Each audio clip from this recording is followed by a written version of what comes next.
Bapak-bapak yang masih di luar, tamu undangan, kami persilakan untuk duduk di depan pentas.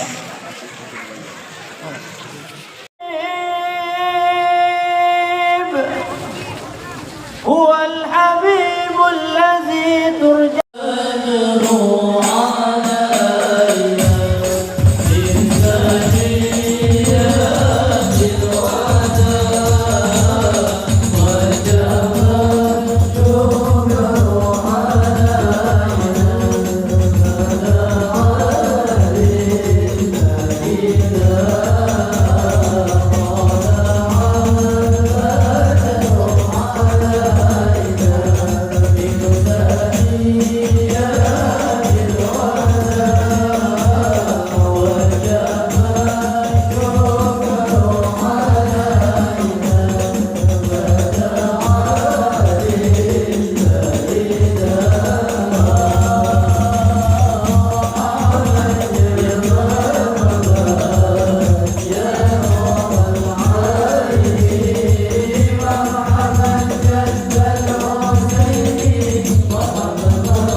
Assalamualaikum warahmatullahi wabarakatuh.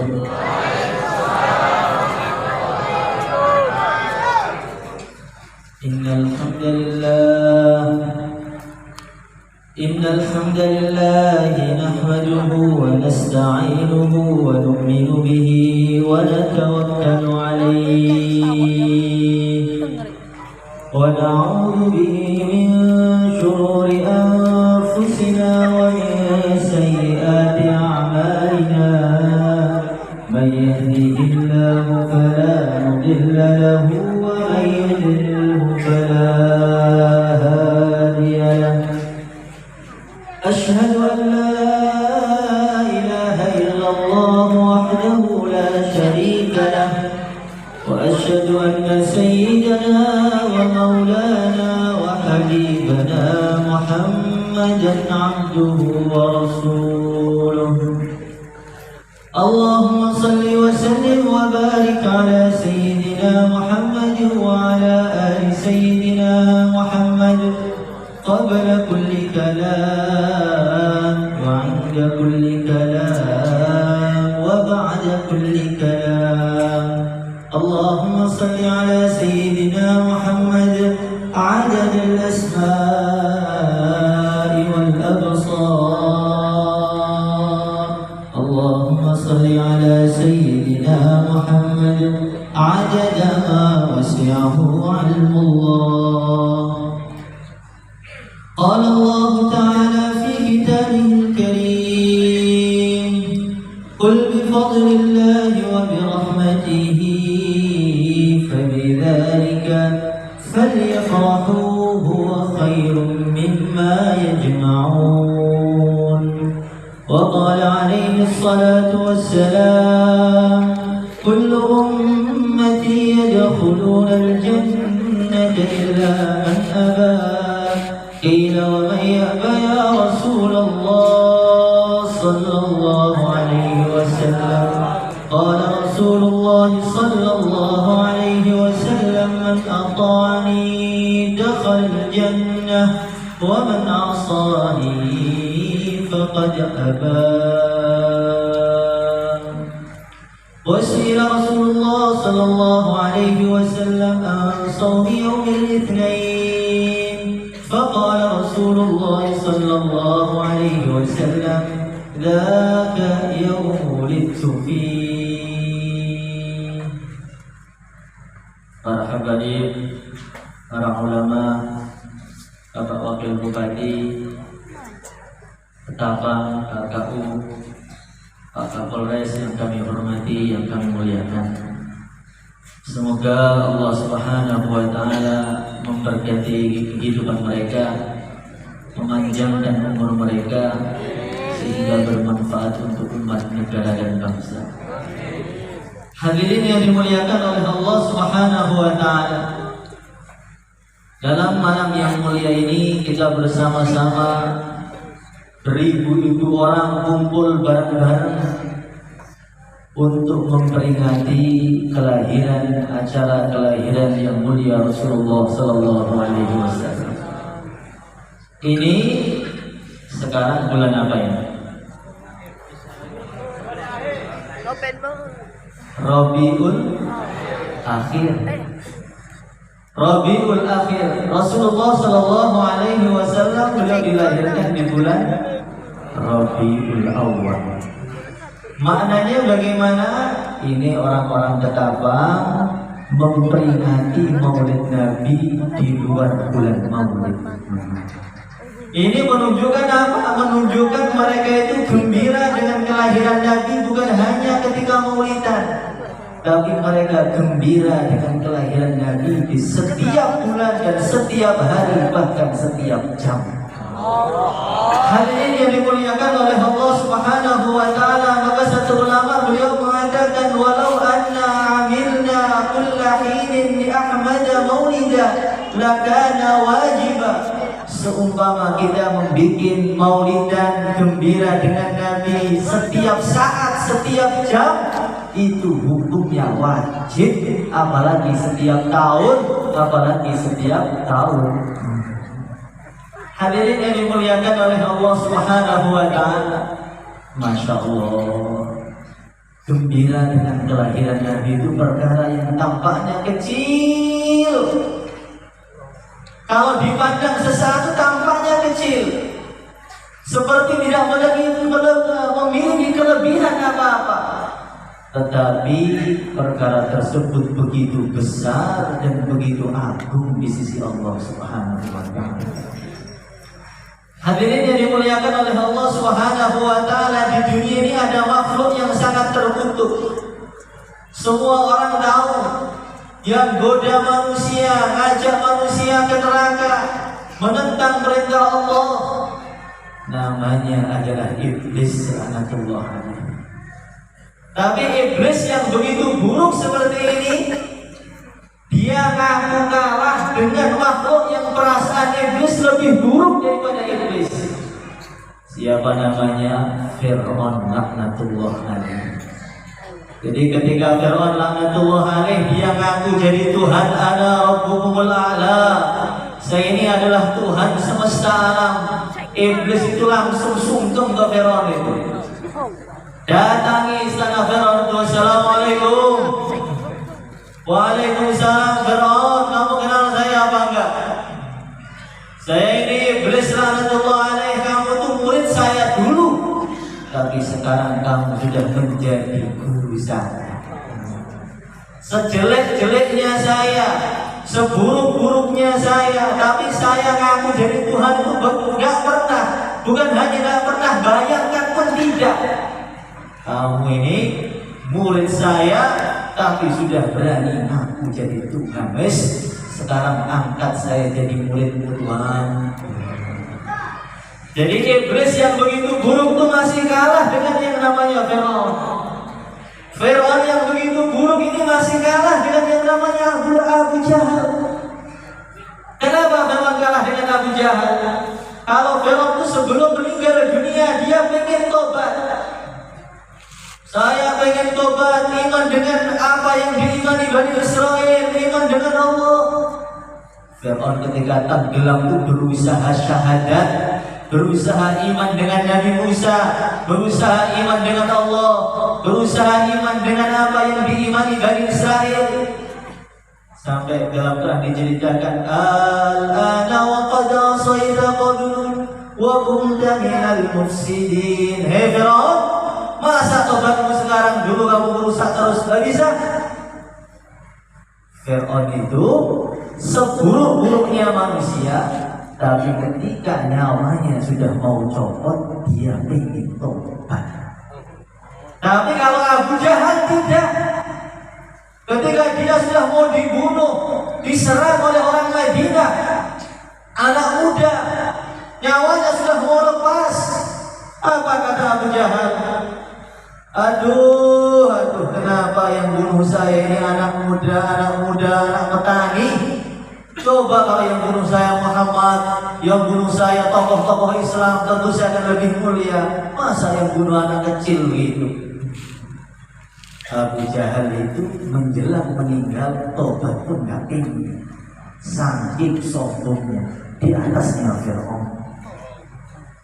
Tapi Abu Jahal yang begitu buruk ini, ada yang lebih buruk lagi dari Abu Jahal. Sebagian ulama mereka mengatakan yang lebih buruk daripada Abu Jahal itu Abu Lahab. Kenapa Abu Lahab lebih buruk? Karena Abu Jahal ini tidak ada satu ayat pun dalam Al-Quran yang secara sharih, secara jelas menyebut namanya Abu Jahal, tidak ada. Tapi kalau Abu Lahab, orangnya masih sehat, masih bisa bernafas, masih bisa lari, masih seger, sudah turun ayat yang menunjukkan Abu Lahab akan masuk neraka dan pintu tobat sudah ditutup untuk ini. Tabbat yada Abi Lahab wa tab, ma aghna anhu maluhu wa ma kasab. Tabbat yada Abi Lahab wa tab, celaka kedua tangannya Abu Lahab, binasa dia. Ma aghna anhu maluhu wa ma kasab, usaha dia tidak akan bisa memberi manfaat kepada dia, harta dia tidak akan bisa memberi manfaat kepada dia. Saya selana Allah talahab, kelak Abu Lahab nanti akan dimasukkan ke dalam neraka yang begitu berkobar-kobar. Wa imra'atuhu hammalatal hatab, dan istrinya yang sering menebar fitnah. Jadi suami istri sakinah mawaddah warahmah di dunia dan di neraka bareng itu Abu Lahab bersama istrinya. Nas Al-Quran ini dua orang langsung, wa imra'atuhu, saya selana Rabba Lahab, wa imra'atuhu itu suami istri sudah ditutup pintu tobat.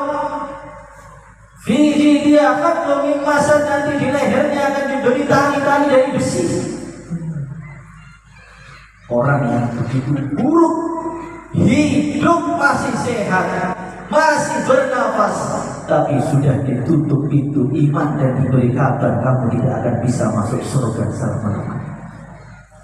Orang yang seperti itu, yang seburuk itu, ketika datang berita dari Thuwaibah yaitu budaknya, Tuan, ini ponakan Tuan sudah lahir. Ponakan saya lahir, anaknya Abdullah, iya. Muhammad bin Abdullah sudah lahir, Tuan. Itu Abu Lahab senang, mukanya berbinar-binar, loncat-loncat, saking senangnya dia mengatakan pada budaknya, wahai budakku, karena kegembiraan saya dengan kelahiran Muhammad, kamu saya merdekakan. Maka para ulama mengatakan manusia yang terburuk di dunia itu ketika maulid Nabi masih gembira, masih senang, sampai bikin syukurannya memperdekakan budak, harganya mahal. Kalau ada orang Islam, ada orang manusia kok gak gembira dengan kelahiran Nabi, gak mau maulidan, itu perlu belajar lagi dengan Abu Lahab. Gak perlu belajar dengan ulama tentang maulidan, gak perlu belajar dengan habaib, gak perlu belajar dengan Abu Lahab. Abu Lahab sudah paham pentingnya maulid. Maka dalam Bukhari diceritakan dalam kitabun nikah, kitab Ridha, Itu Abu Lahab, pamannya Nabi, jumpa dalam Sayyidina Abbas, pamannya Nabi, berjumpa dengan Abu Lahab. Dua-duanya pamannya Nabi. Sayyidina Abbas, pamannya Nabi yang iman, Abu Lahab, pamannya Nabi yang tidak iman. Maka Sayyidina Abbas ini jumpa dengan Abu Lahab dalam mimpinya. Tuhan, gimana keadaan kamu di akhirat, wahai Abu Lahab? Maka Abu Lahab mengatakan, hali kama tara, keadaanku ini sebagaimana yang kamu lihat. Siksa Allah itu datang dari depan, dari belakang, dari kanan, dari kiri, dari atas, dari bawah. Neraka itu begitu mengerikan. Dalam riwayat lain, orang itu kalau dimasukkan neraka, maka kulitnya itu ditebalkan. Wa ghiladu jildihi masiratu thalath. Kalau orang dimasukkan dalam neraka, itu kulitnya ditebalkan sampai jarak 3 hari perjalanan. Supaya apa? Supaya nanti panasnya api neraka itu bisa terasa di seluruh lapisan-lapisan kulitnya. Kalau kulitnya tipis seperti itu, kena neraka api sedikit, ya yang terbakar sedikit. Tapi kalau kulitnya tebalnya 3 hari perjalanan, dia akan merasakan perih di lapisan 1, 2, 3, 4. Kullama nadijat juluduhum baddalnahum juludan ghairaha liyadhuqul adab. Orang ahli neraka itu setiap kena api sekali langsung tinggal tulang. Ganti kulit baru lagi tinggal tulang. Ganti kulit baru tinggal tulang. Sampai dalam satu riwayat 1 hari mereka ganti kulit 70.000 kali. Giginya dibesarkan, dalam Ihya dikatakan birswah linar mithlu khudin. Giginya ahli nar, setiap satu gigi itu seperti besarnya seperti gunung Uhud. Dari tubuhnya besar-besar. Itu Abu Lahab disiksa dengan begitu perihnya. Disiksa dari depan, dari belakang, dari kanan, dari kiri. Maka Abu Lahab mengatakan pada Sayyidina Abbas, "Ya Abbas, saya begitu menyesal dulu gak iman dengan Allah, menentang Muhammad, saya begitu menyesal. Disiksa gak ada habis-habisnya saya ini di dalam neraka yang paling dalam. Hanya saja setiap hari Senin saya ini ada kortingan untuk siksa saya. Ada keringanan siksa saya itu dari jari-jari saya, dari ujung jari-jari saya itu keluar mata air yang begitu seger sekali, manis, dingin. Dikala ahli neraka minumnya air nanah, dikala ahli neraka minumnya air panas. Saya hari Senin itu seger, es teh dingin, istilahnya begitu. Allah berfirman kepada saya, "Hei Abu Lahab, setiap hari Senin siksamu saya ringankan selama-lamanya, karena kamu pernah gembira sekali dalam hidupmu dengan kelahiran Rasulullah sallallahu alaihi wasallam. Idza kana hadza kafiran jaa damuhu wa tabbat yadahu fil jahim mukhallada ata في يوم الاثنين دائما يخفف عنه للسرور بأحمد فما ظن بالعبد الذي طال عمره بأحمد مسرورا ومات موحدا." Ulama mengatakan idza kana hada kafiran, kalau Abu Lahab yang kafir saja, jahadamu wa tabbat yadah, ketika dia hidup sudah turun air nyacing bagi dia. Ada annahu fi yaumil itsnain, tapi setiap Senin siksanya diringankan karena gembira sekali dalam hidupnya dengan Nabi Muhammad sallallahu alaihi wasallam.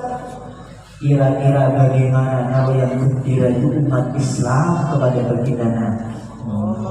Yang kafir saja gembira sekali diringankan siksanya. Gimana kalau yang gembira umat Islam, yang gembira ahlus sholawat, yang gembira ahlus sholat, yang gembira setiap hari, setiap tahun bikin maulidan, di luar bulan maulid bikin maulidan? Kira-kira berapa surga yang Allah siapkan untuk mereka? Hadirin yang dimuliakan oleh Allah Subhanahu wa Ta'ala, itu dalam kitab I'anatul Talibin. Di situ diceritakan ada seorang fasik, orang ahli maksiat. Semua kemaksiatan mulai maksiat A sampai Z sudah dilakukan semua, tidak ada yang kelewat. Akhlaknya buruk, budi pekertinya buruk, ibadahnya jelek, muamalahnya gak bagus, semua gak ada yang bagus.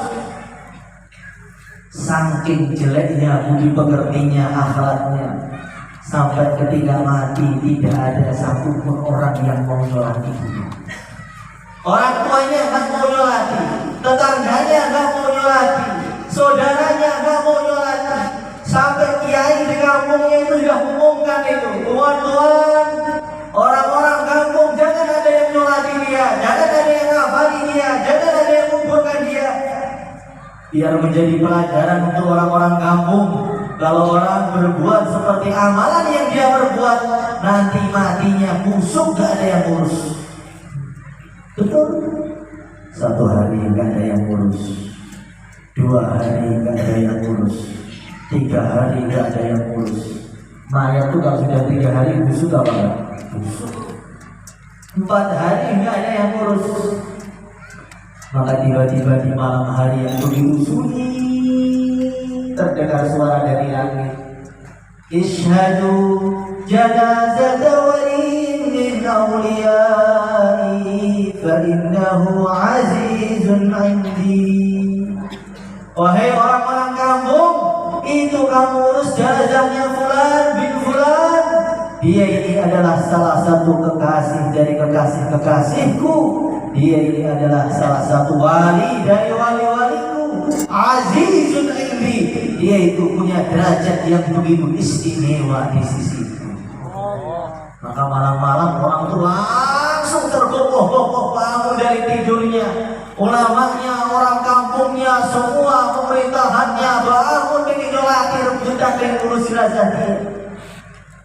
Ketika rumahnya dibuka, sudah 4 hari atau 5 hari, itu tak ada bau wangi yang luar biasa. Tidak pernah mereka mencium minyak wangi yang lebih wangi jenazahnya bulan tadi. Maka dia datang, dilihat wajahnya semakin tampan. Padahal dulu ketika hidup wajahnya kencok, rambutnya acak-acakan, mandi gak pernah, nyakiti hati orang. Iya, orang lihat mukanya sudah ingin muntah. Tapi setelah meninggal wajahnya tampan, bercahaya, wangi. Maka mereka mengkafani, menyolati, memandikan, menguburkan. Akhirnya mereka itu ngobrol satu dengan yang lain. Apa sih kebaikan dia? Kamu tahu? Enggak. Kamu tahu? Enggak. Mungkin orang tuanya tahu. Kita tanya bapaknya, Pak, kebaikan anak bapak itu apa? Maka bapaknya mengatakan, kalau suruh jelaskan, menerangkan keburukan dia, saya bisa menerangkan keburukan dia 3 hari cukup. Tapi kalau kebaikannya 1 pun saya bingung. Saudaranya gak ada yang tahu. Sampai akhirnya satu ulama ini istikharah. Istikharah itu minta petunjuk kepada Allah Subhanahu wa Ta'ala. Dia salat 2 rakaat, dia baca surat Ikhlas 1000 kali. Kemudian dia doa, ya Allah, kami semua satu kampung itu sepakat dia orang jelek, gak ada yang tahu kebaikan dia, tapi Engkau Maha tahu ya Allah, apa kebaikan dia itu ya Allah. Maka tidur mimpi melihat pemuda tadi sudah duduk di singgasana surga. Dia menggunakan baju yang begitu indah. Laulu mithal yaum la sa'iqa man yanzur ilaihi. Seumpama baju itu dipakai di bumi, orang yang lihat akan pingsan semua. Wa ma hamalat absaruhum, mata mereka akan kuat bisa bisa buta seketika. Pakai baju yang begitu indah. Di samping-sampingnya ini ada bidadari yang cantiknya itu Masya Allah, la haula wa la quwata illa billahil aliyyil azim, subhanallah walhamdulillah wa la ilaha illallah, Allahu akbar. Cantiknya luar biasa. Pakai baju lapis 70 tapi sum-sumnya masih kelihatan. Bagaimana kalau nggak pakai baju? Hadirin yang dimuliakan oleh Allah Subhanahu wa taala. Sampingnya itu ada bidadari yang begitu wangi. Kalau meludah ada sab'ati abkhulin lakana tilkan abkhuli ahla min al-asal. Seumpama dia meludah di 7 samudra, tentu 7 samudra dia akan lebih manis daripada madu. Gimana kalau yang diludahi suaminya? Hadirin yang dimuliakan oleh Allah Subhanahu wa taala. Itu pemuda duduk dengan begitu santai. Di sampingnya ada minuman-minuman dari minuman yang susu, madu, Masya Allah.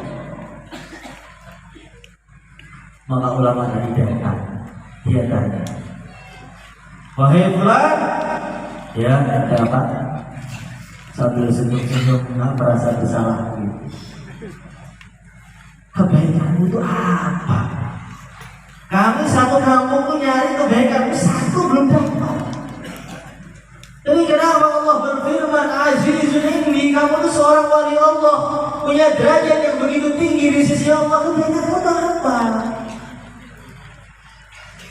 Maka orang tadi bilang, kebaikan saya ini kecil. Wa huwa indallahi azim. Kecil di dalam pandangan manusia, tapi begitu besar dalam penilaian Allah Subhanahu wa taala. Apa kebaikan saya ini? Saya itu ini siap diamalkan apa lagi? Ini bukan mengamalkan maksiatnya ya. Kebaikan saya itu kecil. Setiap datang bulan Rabiul Awal sudah lewat. Insya Allah tahun depan kita sampai lagi insya Allah. Ketika datang bulan Rabiul Awal, saya ini langsung potong rambut. Rambut saya acak-acakan, namanya preman, masa rambutnya rapi. Preman itu rambutnya harus acak-acakan, panjang, potongannya wes gak jelas. Khusus bulan Rabiul Awal saya rapikan rambut saya. Rabiul Awal saya pakai baju yang paling bagus. Di Rabiul Awal saya pakai minyak wangi yang paling mahal. Saya mandi yang bersih setahun sekali mandi. Khusus Rabiul Awal. Idul Fitri pun saya nggak mandi. Idul Adha apalagi. Tapi kalau Rabiul Awal saya mandi. Karena hari lebaran saya berbeda dengan hari lebaran yang kebanyakan manusia. Kemudian saya ini uang saya sedikit, maka saya keluarkan uang saya itu dulu beli makanan sedikit saja. Mungkin nasi 5 bungkus, 6 bungkus. Saya kasih tetangga saya. 1 orang, 2 orang, 5 orang. Kemudian saya ini baca maulidan di rumah. Dan saya mengatakan, ya Allah, amalan saya banyak kurangnya, sholat saya banyak kurangnya, akhlak saya banyak kurangnya, muamalah muasyarah saya banyak kurangnya. Tapi saksikan ya Allah, cinta saya kepada Nabi Muhammad pada hari ini, cinta yang betul-betul dari hati yang paling dalam, bukan karena paksaan ya Allah. Allahumma syahad, ya Allah saksikan ya Allah, saksikan ya Allah. Itu saya amalkan setiap tahun. Ketika saya mau meninggal dunia, Israel itu datang. Malaikat Israel itu kalau datang kepada orang Islam, kepada orang yang amalannya bagus, dia datang dengan menggunakan wajah yang begitu tampan Israel, sehingga nyawa itu gak terasa saking tampannya Israel. Tapi kalau Israel datang kepada orang yang gak iman atau orang yang amalannya jelek, itu wajahnya begitu mengerikan. Itu sampai dalam satu riwayat Nabi Ibrahim itu jumpa dengan kerajaan Israel. Maka Nabi Ibrahim mengatakan, "Hei Israel, tampakkan wajahmu yang asli pada saya." Ya Nabi Allah, aku tak akan kuat. Kuat sekali aja, nggak akan kuat. Kuat sekali. Setiap ketemu saya, kamu tampak terus. Saya ingin asli kamu kayak apa Israel? Maka Israel itu menampakkan wajah aslinya. Ketika ditampakkan Nabi Ibrahim yang begitu kuat langsung pingsan seketika. Maka Nabi Ibrahim mengatakan, "Hei Israel, seumpama mati itu gak sakit, maka orang yang mau mati cukup tersiksa dengan melihat mukamu saja." Saking jeleknya itu melihat tersiksa. Maka malaikat Israel jadi ketika datang nyabut nyawa saya, itu dia pengen nyari, bahasa Jawa itu nyari mareman. Nyari mareman itu pengen balas dendam. Ini ada orang seumur hidup nggak ada baik-baiknya. Maka nariknya nyawa itu dibuat mainan. Rek, lepaskan. Tarik lagi, rek. Saya tersiksa sekali. Maka Allah berfirman, "Hei Israel, kamu mudahkan pencabutan nyawa dia. Semua dosa-dosa dia sudah saya ampuni, karena dia menghormati Nabi saya yang paling saya cinta." Jadi ahli maksiat saja, tapi ketika maulid Nabi itu gembiranya dari hati yang paling dalam. Allah ampuni dosa-dosanya. Bagaimana kalau orang yang gembira itu orang taat? Maka bagaimana malam hari ini kita gembira semua insya Allah. Gembira bukan gembira paksaan. Gembira bukan gembira terpaksa atau ikut-ikutan. Teman-teman saya ikut maulidan, saya maulidan. Teman-teman saya hadir acara, saya hadir acara. Itu namanya cintanya cinta paksaan atau cinta ikut-ikutan. Itu masih kalah dengan cintanya Abu Lahab. Abu Lahab itu gembira. Saya gembiranya langsung keluarkan uangnya, langsung perdekakan budaknya. Maka kalau umat Islam ketika maulid Nabi gak mau mengeluarkan uangnya untuk maulid Nabi, waduh, bisa-bisa kalah dengan Abu Lahab. Abu Lahab cintanya kepada Nabi, gembiranya dibuktikan dengan dia memerdekakan budak yang memberi kabar gembira, harganya begitu mahal. Maka jangan sampai kita mau itu nyari makan, bukan memberi makan. Insya Allah, setiap rumah umat Islam kita bikin maulid semua insya Allah. Kalau maulidanya hanya di masjid, berarti yang gembira cuma masjidnya. Nanti yang masuk surga cuma sekretaris masjidnya saja. Karena yang gembira cuma beliaunya saja.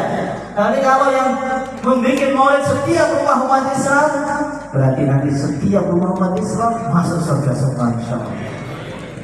Kita punya anak, yang anaknya masa depannya juga belum jelas. Tapi kalau anak kita lahir, kita hormati, kita bikin syukuran, begitu gembira, mengeluarkan uangnya sampai hutan-hutan demi akhirat anaknya. Padahal anaknya itu belum tahu apakah di akhirat menguntungkan dia, apakah di akhirat justru merugikan dia. Tapi ayahnya begitu gembira. Dan Rasulullah SAW sudah pasti menguntungkan kita, mengenalkan kita kepada Allah, mengenalkan kita Al-Quran, nanti nyafati kita di akhirat, nuntun kita ke surga, nunggu kita di sirat, minumi kita insya Allah dari telaga Kausar. Masa Nabi lahir gak mau syukuran? Itu berarti gembiranya. Kalau yang syukuran masjid itu seperti orang punya anak, tapi yang pakai kohan malah tetangganya. Loh, anak siapa ini? Anak saya. Yang ekonomi siapa? Tetangga saya. Yang syukuran siapa? Tetangga saya. Loh, anak kamu bukan itu. Jangan-jangan anak titipan.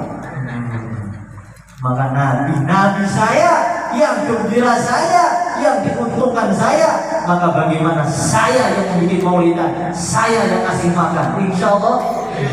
Nanti yang pulang langsung bikin maulidan di rumah masing-masing angkat tangan.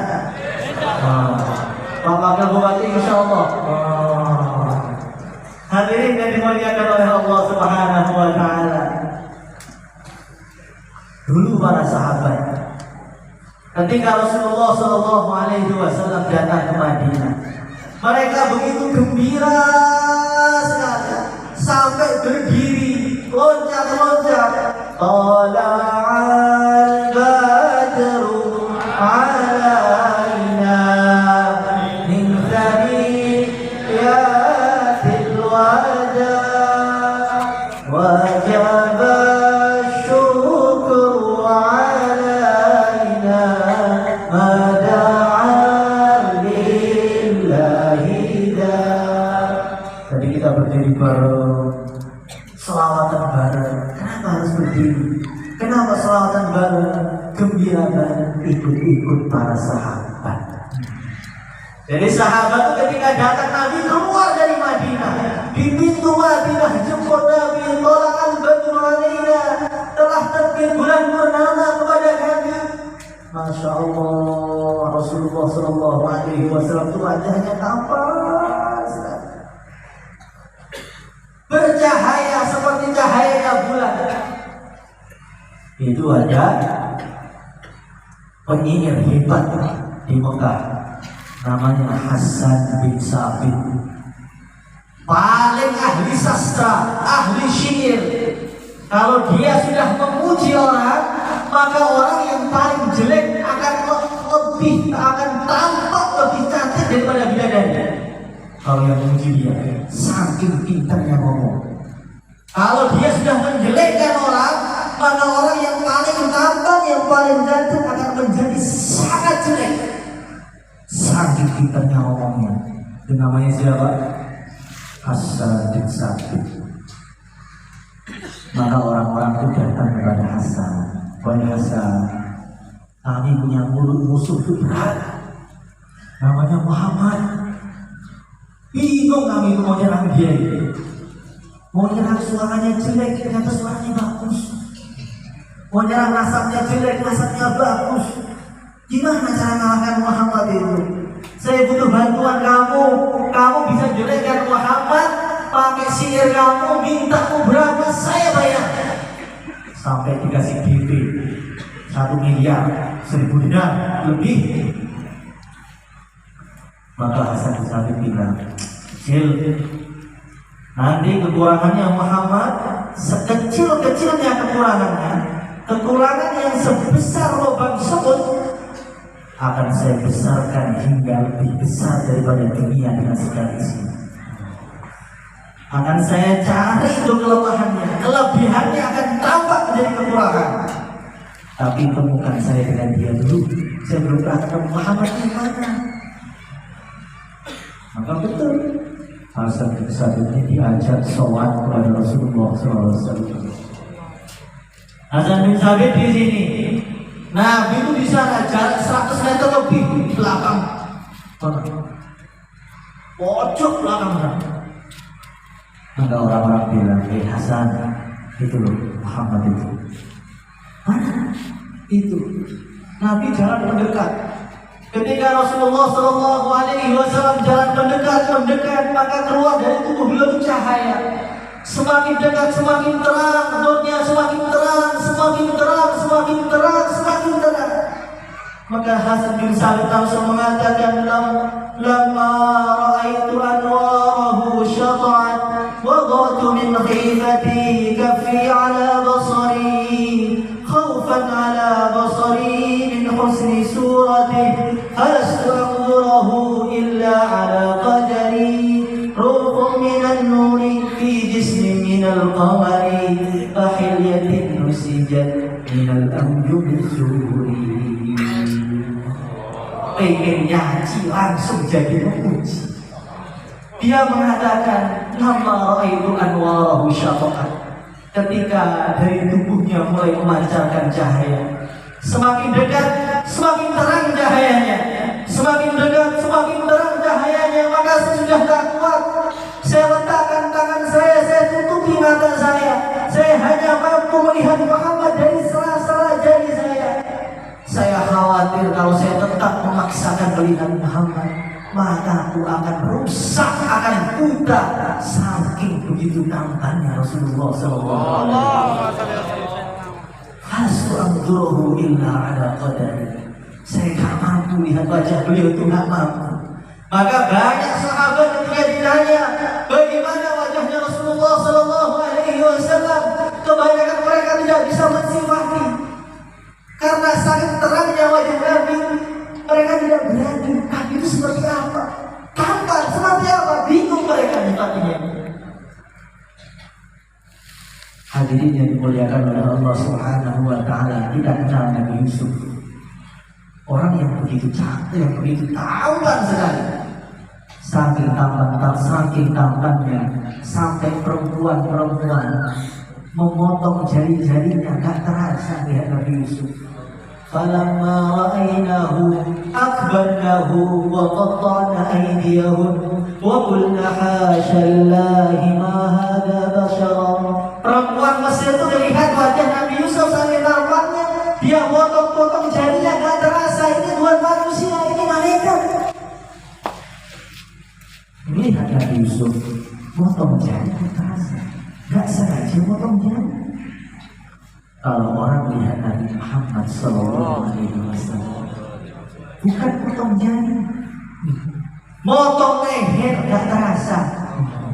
Bukan gak terasa, sangat nikmat. Maka dalam perang Uhud itu, Masya Allah, sahabat-sahabat itu berusaha membela Rasulullah SAW. Ada sahabat namanya Abu Dujana As-Sima. Dia ini di depan Nabi jadi tamengnya Nabi, sambil ngaduk kepada wajahnya Nabi, di belakang itu dipanah. Panahnya masuk, tombaknya masuk. Semakin dalam tombaknya semakin nikmat. Karena menurut mereka pedihnya rasa sakit, tusukan pedang, tusukan tombak sama sekali tidak sebanding dengan nikmatnya melihat wajah Nabi. Hadirin yang dimuliakan oleh Allah Subhanahu wa Ta'ala, Rasulullah SAW wajahnya begitu tampan sekali. Bukan manusia yang kelepek-kelepek, bukan manusia yang terlena, dan beliau hewan-hewan pun terlena. Itu dalam Qissatul Hayawan fil Quran, Haulal Quran. Itu ketika Nabi di Gua Tur, itu laba-labanya melihat wajah Nabi, maka langsung jatuh cinta laba-labanya. Maka laba-laba mengatakan, pokoknya kalau Nabi Muhammad SAW keluar, akan saya cium tangannya. Kalau gak berhasil, saya ingin nyium bajunya. Kalau gak berhasil, saya ingin nyium kakinya. Kalau gak berhasil, saya ingin nyium ontanya. Maka betul, Nabi keluar laba-laba loncat dengan sentuhan dengan Nabi, gak berhasil. Pengen nyium bajunya, gak berhasil. Sendalnya gak berhasil. Ontanya gak berhasil. Maka mulai saat itu laba-laba tadi nangis, gak dia makan, gak dia minum, sampai mati saking rindunya dengan Nabi. Rasulullah SAW begitu sempurna, Masya Allah. Kulitnya begitu halus sekali. Sampai Sayyidina Anas beliau mengatakan, ma masastu dibajan wala hariran alyana min kafi Rasulullah sallallahu alaihi wasallam. Saya belum pernah melihat sutra di seluruh dunia yang lebih halus daripada tangannya Rasulullah sallallahu alaihi wasallam. Kulitnya halus. Nabi itu akhlaknya lembut, bagus, baik. Tetapi beliau jagoan, pemberani. Biasanya orang kalau lembut itu pengecut, kalau galak nanti kasar, kalau pemberani biasanya kasar, kalau lembut nanti penakut, kalau galak mukul orang, menghinakan orang. Kalau Nabi lembutnya sempurna, tapi pemberaninya juga sempurna. Itu dalam buku sirah diceritakan, tengah malam jam 1 malam mungkin, maka terdengar ada suara serangan musuh ke Madinah. Ada suara kuda. Maka Sayyidina Ali jagoannya Madinah sudah loncat naik ke atas kuda, pengen ngecek itu dari mana musuhnya. Sayyidina Umar, orang yang sangat wibawa, yang setan-setan pun ngompol lihat beliau itu, loncat ambil kudanya, ngecek ada siapa. Khalid bin Walid, Zubair bin Awam, jagoan-jagoan Islam lari ngecek sumber suaranya dari mana. Tengah-tengah mereka naik kuda baru keluar rumah, maka Nabi sudah datang dari luar Madinah tanpa pakai celana. Nabi mengatakan, kalian lambat, sudah saya cek tidak ada apa-apa. Kecepatannya Nabi naik kuda kejar itu, semua jagoan-jagoan Madinah kalah cepat semua. Wajahnya begitu tampan, suaranya merdu. Kalau Nabi baca Quran, Bismillahirrahmanirrahim, itu musuh-musuh Islam, Abu Jahal itu diam-diam nguping. Malam-malam itu datang ke rumahnya Nabi, dengarkan itu enak banget suaranya, enak. Sampai pagi nggak terasa, saking enaknya suara Nabi. Tengah-tengah Abu Jahal sedang mendengarkan Al-Quran, maka ada orang Quraisy lain yang sama-sama pengen nguping gitu. Loh, Abu Jahal, kamu di sini? Saya pengen mata-matain Muhammad. Padahal dua orang tadi sama-sama pengen dengarkan suaranya. Kalau Nabi sholat, sampai Nabi sujud, bahkan sampai salam, Sayyidina Ali itu sering berdiri. Nabi sudah Assalamualaikum warahmatullahi, Assalamualaikum warahmatullahi. Sayyidina Ali masih berdiri. Hei Ali, kamu ngapain berdiri? Setelah beliau mengatakan, ya Rasulullah, enak betul suara jenengan itu. Sampai salam saya nggak terasa. Suaranya begitu bagus, keberaniannya begitu bagus. Jagoan-jagoan Mekah pandang Nabi langsung jatuh. Gak perlu dipukul, dilihat Nabi langsung jatuh. Begitu tinggi sekali haibah dari pandangan Nabi. Masya Allah, akhlaknya begitu tinggi. Ini ada orang Yahudi. Orang Yahudi itu baca Taurat.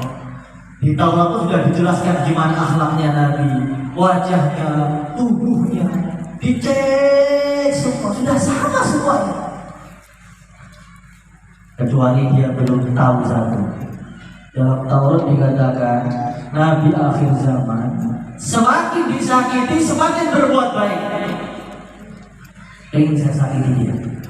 Apakah semakin disakiti semakin marah, atau semakin disakiti semakin berbuat baik? Kalau semakin disakiti semakin berbuat baik, Nabi akhir zaman. Maka betul. Dia itu menghutangi Rasulullah SAW. Mudahan makanan berapa sok begitu. Ketika belum sampai waktunya jatuh tempo, ketika Rasulullah SAW sedang berjalan, di sampingnya Sayyidina Umar. Sayyidina Umar ini orang yang jin-jin pun ngeri. Kalau beliau jalan satu lorong ada setan langsung kabur setannya. Saking ngerinya Sayyidina Umar itu. Nabi jalan dengan Sayyidina Umar, dicegat sama orang Yahudi. Muhammad, bayar utangmu. Katanya Nabi, katanya Bani Hashim, mana utang yang pernah dibayar? Nabi apa membohong, mengkhianat, dicaci maki. Belum puas dia, didatangi Nabi itu dipegangin lehernya, bajunya, dicekik. Maka Sayyidina Umar itu wajahnya langsung nyerah. Dia Yahudi, saya penggal lehermu. Ketika dibilang saya penggal lehermu, Yahudi itu langsung gemetar, keringatan ngompol seketika, kencing di tempat. Saking ngerinya Sayyidina Umar. Maka Rasulullah SAW bilang, hei Umar, kamu jangan bentak-bentak begitu. Kamu nasihati saya, wahai Umar. Nasihati, hei Muhammad, bayar utangmu. Kamu nasihati Yahudi ini, hei Umar. Hei Yahudi, jangan kasar-kasar kalau minta. Kami berdua ini butuh nasihatmu, wahai Umar, bukan butuh bentakanmu. Umar, kamu bayar semua hutangnya. Tambah 20 sok. sebagai gantinya dia jantungnya mau copot kalau gentak tadi. Maka orang tadi langsung berdiri, ya Rasulullah, asyhadu an la ilaha illallah wa asyhadu anna Muhammadar Rasulullah. Akhlaknya sempurna, keberaniannya sempurna, sayangnya kepada kita pun sempurna. Kita tuh disayangi dengan Nabi tapi nggak merasa. Masya Allah, Rasulullah Shallallahu Alaihi Wasallam itu begitu sayang kepada umatnya ini. Sampai beliau mengatakan dalam satu hadis dalam Ihya Ulumuddin, "Inni la asfa'u yaumal qiyamah aktsara mimma 'ala wajhil ard min hajar wa madar." Nanti di akhirat umatku saya syafaati sampai jumlah syafaatku lebih banyak daripada jumlah batu-batu di atas batu. Sampai malaikat itu penjaga neraka itu bingung. Nabi diambil, yang sudah gosong diambil, jadi arang diambil semua umat Islam di neraka itu. Sampai malaikat mengatakan, ya Muhammad, ma taraktun nar li ghadabi rabbika min ummatika fi baqiyatin. Wahai Muhammad, itu umatmu yang Islam sudah saya keluarkan dari neraka semua. Saya khawatir kalau ada orang Islam masih di neraka, kamu gak akan puas. Kalau kamu gak akan puas, Allah akan murka kepada saya karena membuat kamu gak ridho, kamu gak puas.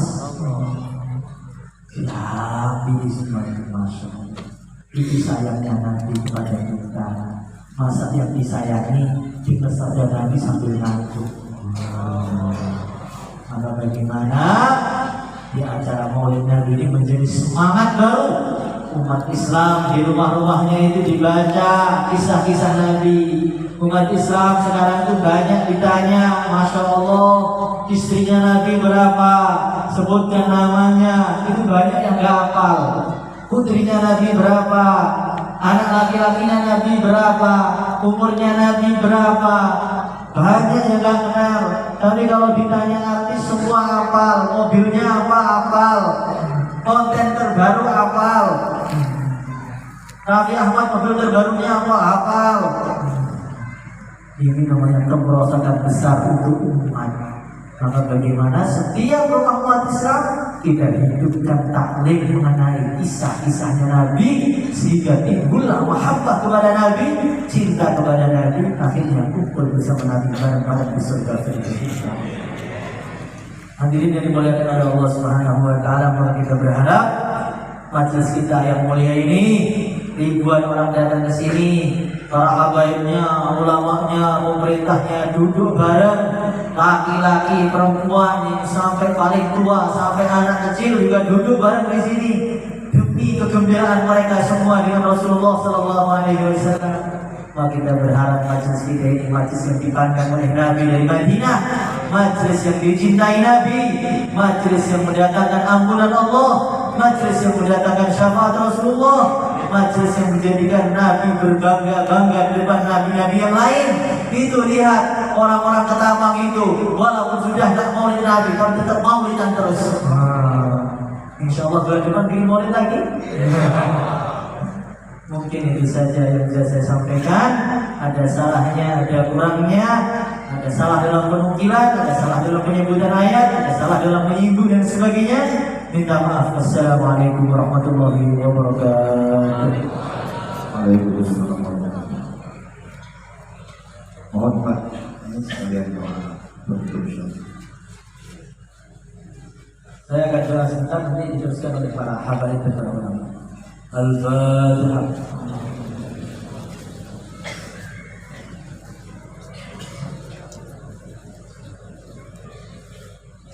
اللهم صل على سيدنا محمد وعلى ال سيدنا محمد كما صليت على سيدنا ابراهيم وعلى ال سيدنا ابراهيم في العالمين انك حميد مجيد. Ya Allah, ampunilah dosa-dosa kami ya Allah, ampunilah dosa kedua orang tua kami ya Allah, ampunilah dosa anak dan istri kami ya Allah, dengan berkahnya maulid Nabi ya Allah. Ya Allah, dengan berkahnya maulid Nabi ya Allah, panjangkan umur kami ya Allah, tunaikan hajat-hajat kami ya Allah, mudahkanlah rezeki kami ya Allah, berilah rezeki kami yang banyak, yang barakah, Ya Allah, dengan berkahnya maulid Nabi ya Allah, pilihlah kami untuk cinta kepada Nabi-Mu ya Allah.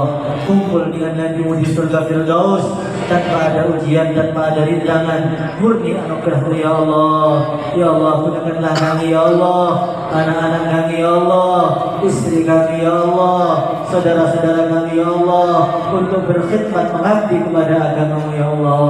Ya Allah, wafatkanlah kami ya Allah dalam puncak iman kami ya Allah. Wafatkanlah kami ya Allah dalam puncak amalan Islam kami ya Allah. Wafatkanlah kami ya Allah dalam puncak kerinduan kami dengan Rasulullah sallallahu alaihi wasallam ya Allah. Ya Allah, majlis kami ini ya Allah, jadikanlah majlis yang barakah, majlis yang barakah, majlis yang dicintai Rasulullah, majlis yang menjadikan dosa-dosa kami diampuni oleh Allah ya Allah. Ya Allah, ya Allah, ya Allah. Rabbana atina fid dunya hasanah wa fil akhirati hasanah wa qina adzabannar. Sallallahu alaihi wasallam ala sayyidina Maulana Muhammad wa ala alihi wasallam. Alhamdulillah rabbil alamin. Al-Fatihah.